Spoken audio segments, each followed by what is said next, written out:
ఇప్పుడు మీరు చూస్తున్నది పటాన్చేరు బస్ స్టాండ్. ఇక్కడి నుంచి నేను వెళ్ళే మందిరం వచ్చేసి 32 కిలోమీటర్ డిస్టెన్స్లో ఉంటుంది. ఆ మందిరం ఏంటో నేను చెప్పలేదు కదా.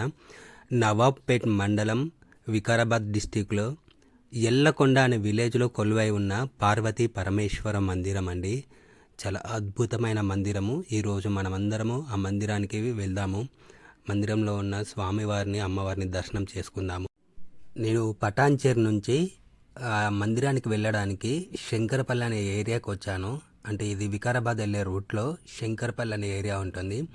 నాకు డైరెక్ట్ బస్సు దొరకలేదు. శంకరపల్లి దిగి ఇది మీరు చూస్తున్నది శంకరపల్లి బస్ స్టాండ్. ఇక్కడి నుంచి ఎల్లకొండకి 13 కిలోమీటర్ డిస్టెన్స్లో ఉంటుంది.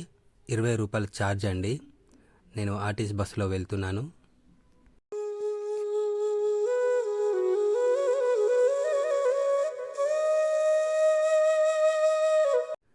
ఇప్పుడు మనకు కనిపించే ఆర్చ్ వచ్చేసి మెయిన్ ఆర్చ్, ఎల్లకొండ ఏరియాకి వెళ్ళే ఆర్చ్.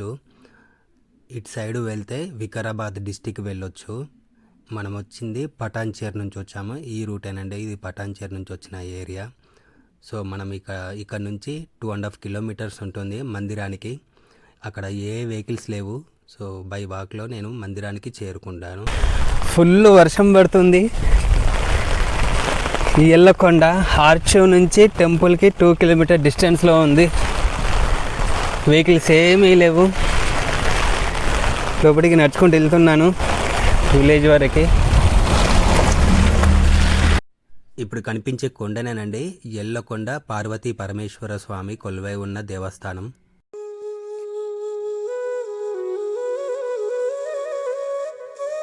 ఈ కనిపించేదే ఎంట్రన్స్. సో స్టెప్స్ ఎక్కి వెళ్ళొచ్చు, లేకపోతే ఇలా రోడ్ వే కూడా ఉంది. వెహికల్స్ తోటి కూడా ఇలా కూడా వెళ్ళొచ్చు. సో టోటల్గా వచ్చేసి 108 స్టెప్స్ ఉంటాయి. ఇది మెయిన్ ఎంట్రన్స్. సో ఇది కనిపించేదంతా ఎల్లకొండ విలేజ్, నవాబ్పేట్ మండల్, వికారాబాద్ డిస్టిక్. ఇక్కడ కనిపించేది మనకు స్వామివారిది రథం కనిపిస్తుంది. ఇప్పుడు మనం ఈ ఆలయం చరిత్ర గురించి తెలుసుకుందాము. పూర్వం 1000 సంవత్సరాల క్రితము ఇక్కడ మునులు స్వామివారి కోసం తపస్సు చేస్తూ ఉండేవారన్నమాట. అలా తపస్సు చేస్తున్నప్పుడు ఆకాశంలో స్వామివారు దంపతులుగా విహరిస్తూ ఉంటే వీళ్ళ తపస్సుకు మెచ్చి ఈ కొండపైన ప్రత్యక్షమవుతారు వారి కోసము.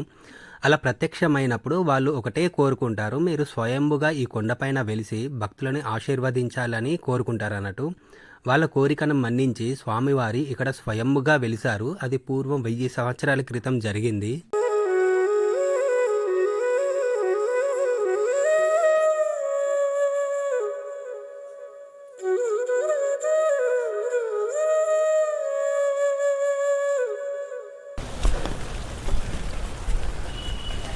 ఇక్కడ అన్నదాన కార్యక్రమం జరుగుతూ ఉంటుంది అనుకుంటా. ఈ సెటప్ అంతా చూస్తే అన్నదానం కార్యక్రమం చేసేది షెడ్. ఓం నమః శివాయ.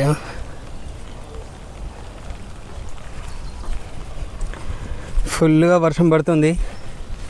లక్కీగా ఏంటంటే మెట్లు ఎక్కడం స్టార్ట్ చేశాను, వర్షం కొంచెం తగ్గిపోయింది. లొకేషన్ మాత్రం చాలా బాగుందండి. ఖచ్చితంగా మందిరానికి తప్పక అందరూ విజిట్ చేయండి. చూడండి ఈ ఎంట్రన్స్లో నందీశ్వరులాగా ఎలా ఉంది, చాలా బాగుందండి. ఇక్కడ చూస్తే మీకు ఒకటి కోనేరు కనిపిస్తుంది. ఈ కోనేరు ఇప్పుడు వాడుకలో లేనట్టుంది, మొత్తం చెట్లతో నిండిపోయింది. అయితే ఇక్కడ ఇంకో విశేషం ఏంటంటే ఈ మందిరానికి ఒక 5 to 6 years బ్యాక్ కొంతమంది ఆర్కియాలజిస్టులు వాళ్ళు వచ్చి ఇక్కడ ఉన్న శిల్పాలని చెక్ చేస్తారన్నమాట. చెక్ చేసిన తర్వాత వాళ్ళు ఒక మాట చెప్తారు, ఈ మందిరము 1000 సంవత్సరాలు కాదు 5000 సంవత్సరాల క్రితం మందిరం అని చెప్పారు. అంటే ఈ మందిరానికి ఋషులు మునులు రాకముందుకే జైనులు, బౌద్ధులు వాళ్ళందరూ వచ్చి ఇక్కడ నివసించారు. ఇక్కడ గుహలు వాళ్ళ వల్లనే ఏర్పడ్డాయని చెప్పారు. ఆ శిల్పాలని చూస్తే ఇప్పటికీ మనము అదే అంటే అక్కడ ఉన్న శిల్పాలని చూస్తే మనకు కూడా అలాగే అనిపిస్తుంది. అంటే బౌద్ధులు, జైనులు ఏ విధంగా శిల్పాలు ఉంటాయో ఆ విధంగా ఆ శిల్పాలు మనకు కనిపిస్తాయి. చూడండి స్వామివారు, అమ్మవారు, విఘ్నేశ్వర స్వామి ఎంత బాగుంది. ఓం నమ శివాయ. ఇక్కడి నుంచి మీకు 108 స్టెప్స్ ఉంటాయి. సో హ్యాపీగా నేచర్ని ఎంజాయ్ చేస్తూ స్వామివారిని మనసులో తలుచుకుంటూ మనం పైకి వెళ్దాము. ఓం నమ శివాయ. ఈ మందిరాన్ని ఇక్కడ అందరూ తెలంగాణ శ్రీశైలం మందిరంగా కొలుస్తారు. ఎందుకంటే ఈ మందిరంలో ఉన్న గుహలలో నుంచి శ్రీశైలానికి వెళ్ళే దారి ఉందని ఇక్కడ నమ్ముతారు. అది నిజమే అని చెప్తున్నారు స్థానికులు. ఇక్కడ నుంచి శ్రీశైలానికి వెళ్ళే దారి కూడా ఉందని చెప్తారు. ఇక్కడ వీరభద్ర స్వామి, పార్వతి పరమేశ్వరులు, విఘ్నేశ్వర స్వామి అందరూ కొలువై ఉన్నారు. ఇక్కడ చూడండి, మీకు బొమ్మల్లాగా కనిపిస్తూ ఉంటాయి. దీన్ని బట్టే మనం అర్థం చేసుకోవాలి ఇది ఎంత పురాతనమైన మందిరం అని అనేది.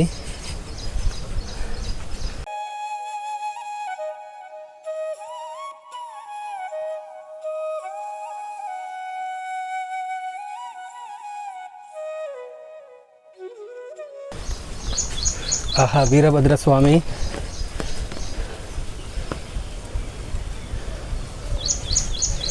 చూడండి స్వామివారు ఎంత బాగున్నారు.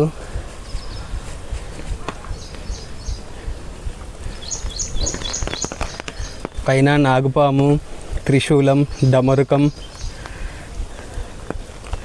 అందుకేనండి తెలంగాణ శ్రీశైలం మందిరం అంటారు. ఓం నమ శివాయ.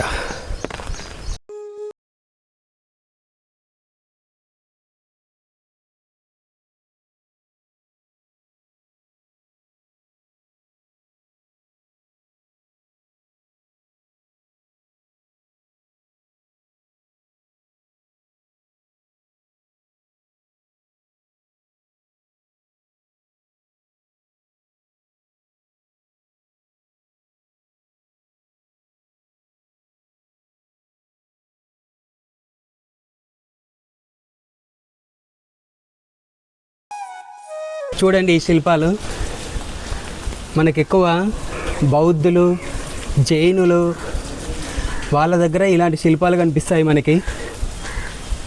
సో ఈ శిల్పాలను చూస్తేనే మనకు అర్థమవుతుంది ఎంత పురాతనమైన మందిరం అనేది. మొదట మనకు నందీశ్వర స్వామి దర్శనమిస్తారండి. 8 అడుగుల వరకు ఉంటారు. ఎర్రమట్టితో చేయబడిన నందీశ్వర స్వామి నిజంగా వచ్చి ఇక్కడ కూర్చున్నారా అన్న విధంగా ఉంటారు.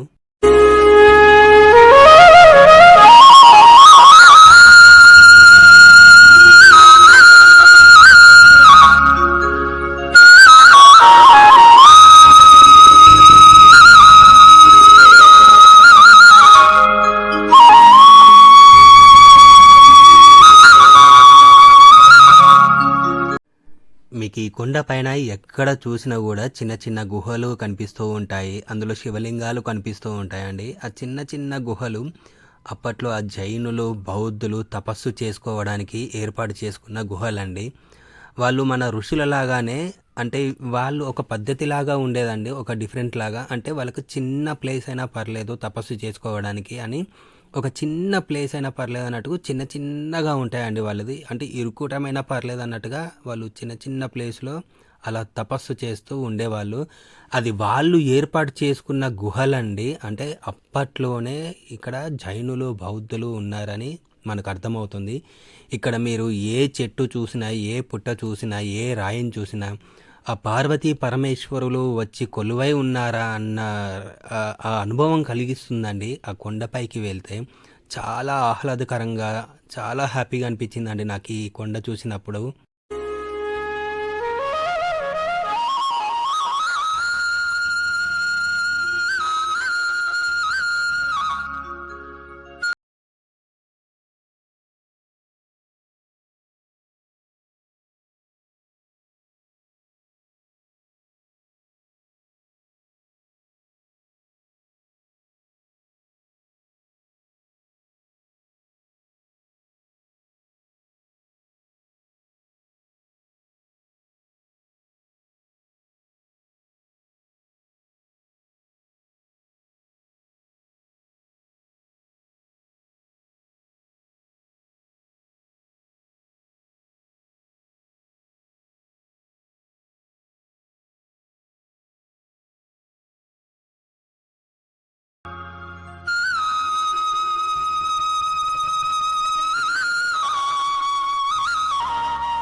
ఈ కనిపించే గర్భాలయమే మెయిన్ శివాలయం. మనకు ముందుగా కాలభైరవ స్వామి కూడా మనకు దర్శనం ఇచ్చారు. ఓం నమః శివాయ.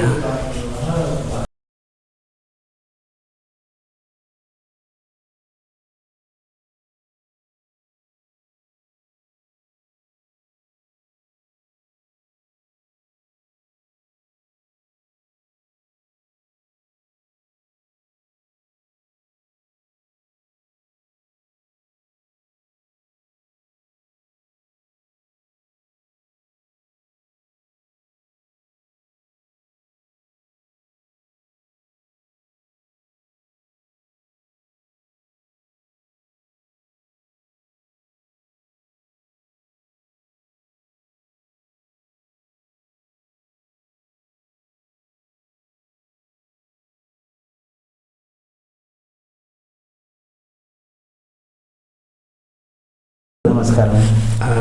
మాకు ఈ ఆలయ చరిత్ర గురించి ఒకసారి చెప్తారా? ఇంకొక డౌట్ ఏంటంటే చాలామందికి ఇక్కడ లింగం చూసినప్పుడు సింగిల్గా కాకుండా 3 లింగాలు కనిపిస్తూ ఉంటున్నాయి. సో దాని చరిత్ర ఏంది, ఈ ఆలయ చరిత్ర ఏంది, ఒక్కసారి మా వ్యూవర్స్కి చెప్తారండి? చెప్తాను. ఓం శ్రీ గురుభ్యో నమః. అందరికీ నమస్కారము. ఈ గ్రామం వచ్చేసి ఎల్లకొండ గ్రామము. దాదాపుగా 1000 సంవత్సరాల టెంపుల్ ఇది.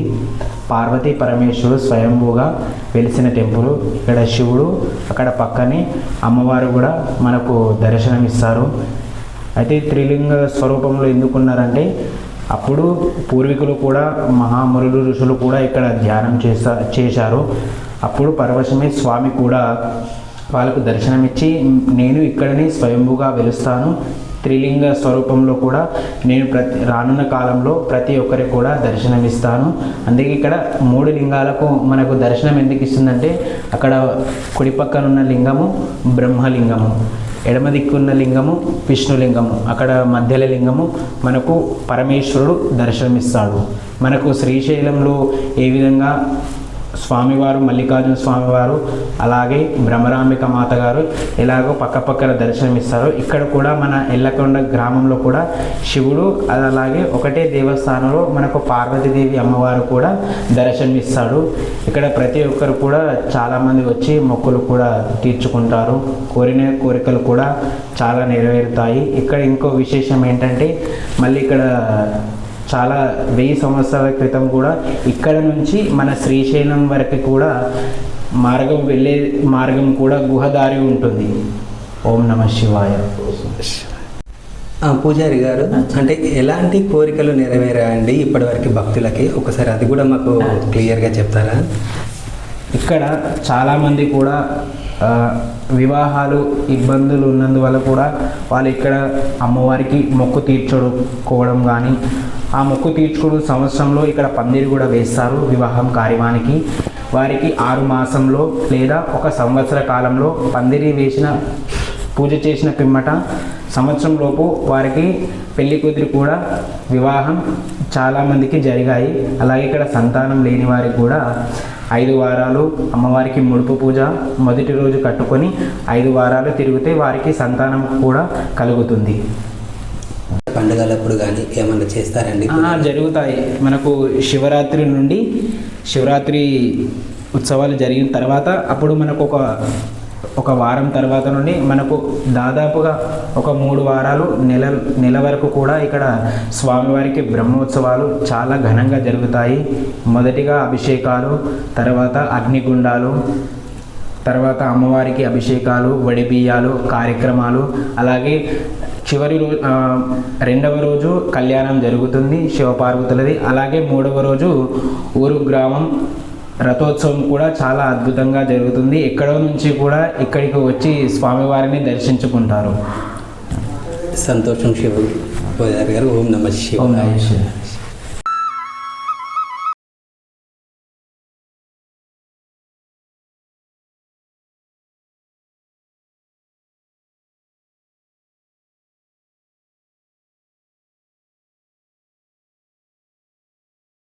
అమ్మవారి దర్శనం అయిపోయింది కదా, అమ్మవారి దర్శనకి వెళ్దాము. ఇలా పక్కకి వెళ్తే మనకు ఆ గర్భగుడి కనిపిస్తుంది కదండి, అది అమ్మవారి మందిరము.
ఇది అమ్మవారి మందిరం అండి. అమ్మవారి మందిరం దర్శనం తర్వాత మనకు లెఫ్ట్ సైడ్లో వస్తే ఇలా ఒకటి గుహలాగా కనిపిస్తూ ఉంటుంది. సో ఆ గుహలో లోపలికి వెళ్తే మనకు నాగుపాము ఎంట్రన్స్లో పడగ విప్పు కనిపిస్తుందండి. సో ఇందులోనే గుహలు ఉంటాయండి. ఇక్కడ నుంచే శ్రీశైలానికి వెళ్ళే దారి మార్గం అని చెప్తూ ఉంటారు. సో ఈ కనిపించే గుహలే శ్రీశైలానికి వెళ్ళే దారి అంటారు. అది కాకుండా ఇందులో నాగుపాము ఉందని పూర్వీకులు చెప్పారట. చాలా పూర్వీకులకి నాగుపాము కనిపించిందని చాలామంది పూజారులు చెప్పారని చెప్పారు ఇక్కడ స్థానికులు.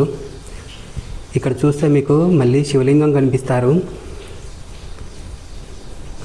సో మీకు ఎక్కడ చూసినా కూడా ఈ శైవ క్షేత్రంలో శివలింగాలు కనిపిస్తూనే ఉంటాయండి. ఓం నమః శివాయ.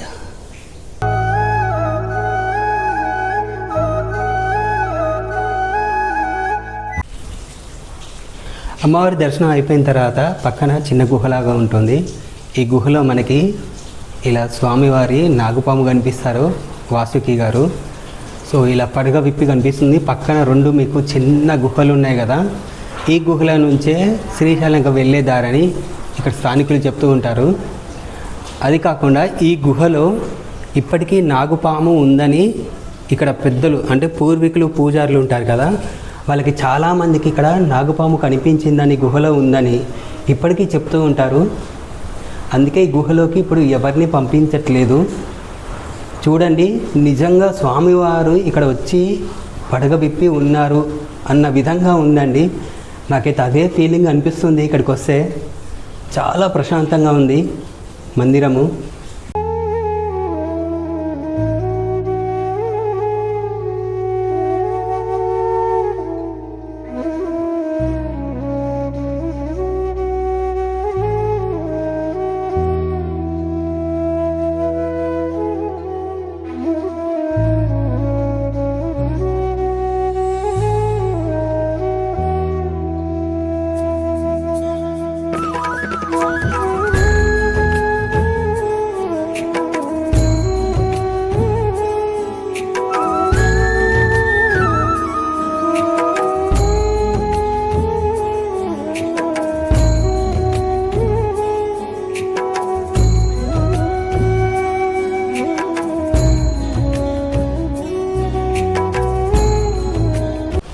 ఇక్కడ మనం ఈ నోట్ చూడొచ్చు. రుద్రాభిషేక సంబంధించినది, సత్యనారాయణ వ్రతం సంబంధించినవి కూడా ఇక్కడ చేస్తూ ఉంటారు.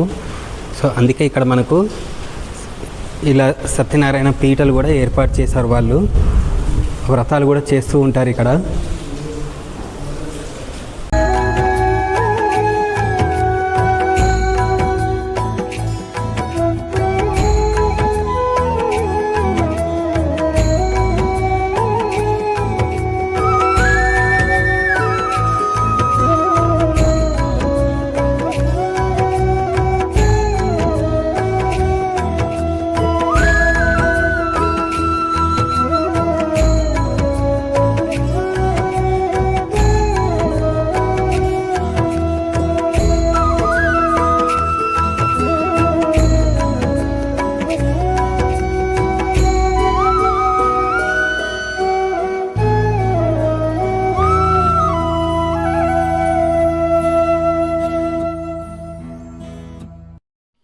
మీకు ఈ వీడియో నచ్చినట్లయితే ప్లీజ్ లైక్ చేయండి, షేర్ చేయండి అండ్ కామెంట్ చేయండి అండ్ మీకు తెలిసిన వాళ్ళకు కూడా షేర్ చేయండి. మరిన్ని వీడియోలతో మంచి మంచి టెంపుల్స్ డివోషనల్ వీడియోలతో మళ్ళీ వస్తాను.